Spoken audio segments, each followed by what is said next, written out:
नमस्कार दोस्तों, civil engineering support की एक बहुत ही महत्वपूर्ण वीडियो में आपका स्वागत है। दोस्तों, अगर आपने अपने छत का ढलाई करवा लिया है और छत के ऊपर अभी दोस्तों आपके पास पैसा वगैरह की थोड़ी सी तंगी है या फिर कोई और रीज़न हो सकता है, आप छत के ऊपर अभी कंस्ट्रक्शन नहीं करवाना चाहते हैं, 2 साल 4 साल 5 साल के बाद ही दोस्तों कंस्ट्रक्शन करवाना चाहते हैं। ऐसे में क्या होता है दोस्तों कि जो छत का जो कॉलम होता है ना, उसके ऊपर जो निकला हुआ सरिया रहता है ना, वो जब 4 साल 5 साल के बाद अगर दोस्तों आप कंस्ट्रक्शन करवाने जाएंगे ना, तो उस सरिया में इतना कम स्ट्रेंथ रहता है ना कि वो सरिया मात्र दाएं या बाएं आप अगर उसको ज़ोर से हिला भी देंगे ना, तो वो सरिया टूट जाता है। तो उस पे अपना कॉलम बनाने का तो गलती आप नहीं करेंगे। हाँ, रीबारिंग का ऑप्शन है, लेकिन उसमें भी दोस्तों दिक्कत आता है ना, खर्च तो होता ही है, साथ ही साथ दोस्तों सेटिस्फेक्शन नहीं मिल पाता है। ठीक है, रीबारिंग और एक नॉर्मल कॉलम जो जा रहा है लैपिंग करके हम इसको ऊपर ले जाएंगे ना, दोनों में बहुत अंतर रहता है। स्ट्रेंथ वाइज भी दोस्तों दोनों में बहुत अंतर रहता है। तो इस लैपिंग के लिए दोस्तों, लैपिंग मतलब जो ज्वाइंट होता है सरिया के बीच में, उसके लिए दोस्तों आपको क्या करना है, इस तरीके से ईंट के सहारे, अब ईंट लगाने का भी तरीका दोस्तों एक अलग है।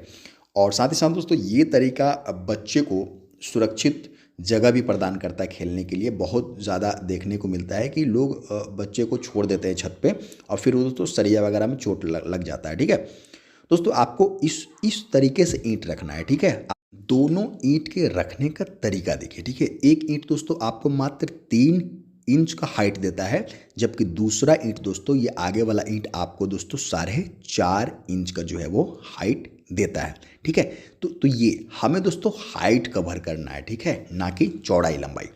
ठीक है, और इस तरीके से दोस्तों आप करेंगे ना, तो कम ईंट में ईंट को बिल्कुल खड़ा करके, क्योंकि दोस्तों उसका हाइट हमें 3 इंच से लेकर के 4.5 इंच बढ़ाना है। ठीक है, आप समझ सकते हैं, कम ईंट में दोस्तों आपका काम भी हो जाएगा।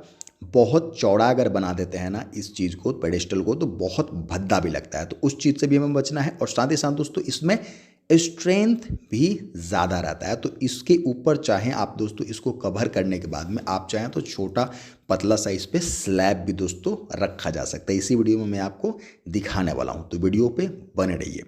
साथ ही साथ दोस्तों चलिए मैं आपको दिखा रहा हूँ, इस तरीके से आपको जो है वो एक सिंगल ईंट का दोस्तों चारों तरफ से घेरा तैयार करना है, बीच में बिल्कुल ये जगह खाली रहेगा।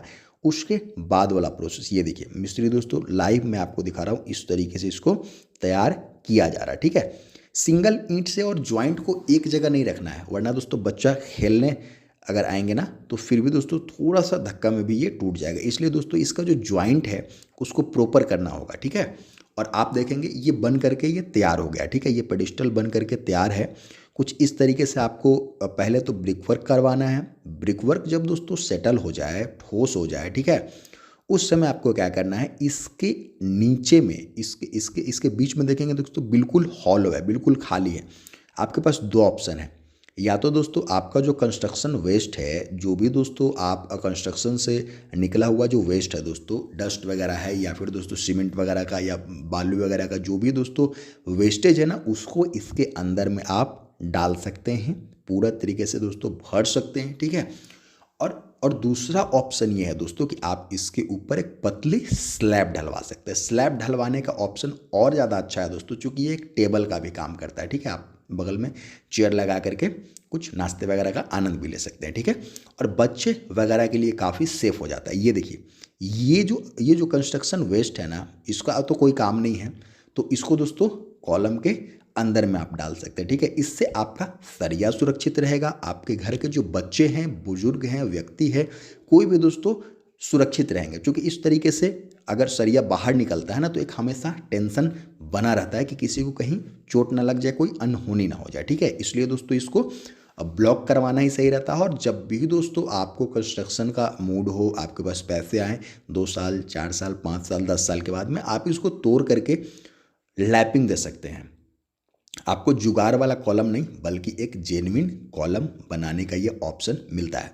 ये सिर्फ दोस्तों आपको जो है वो घर के बीच में, जो छत के बीच में कॉलम है उस पे लागू होता है। बगल वाला तो दोस्तों पारापेट वॉल वगैरह बनाएंगे तो उसमें आप कवर कर ही देंगे, ठीक है। बीच वाला जो कॉलम रहता है वही खतरनाक रहता है और उसी को हमें बचाने के लिए ये छोटा पेडेस्टल बनाना पड़ता है। तो अपने घर पे अपने आसपास के जितने भी लोग हैं जिनका घर बन रहा है उन तक ये वीडियो जरूर पहुंचाइएगा। और ऐसे ही जानकारी के लिए चैनल को सब्सक्राइब कीजिए। नमस्कार, धन्यवाद।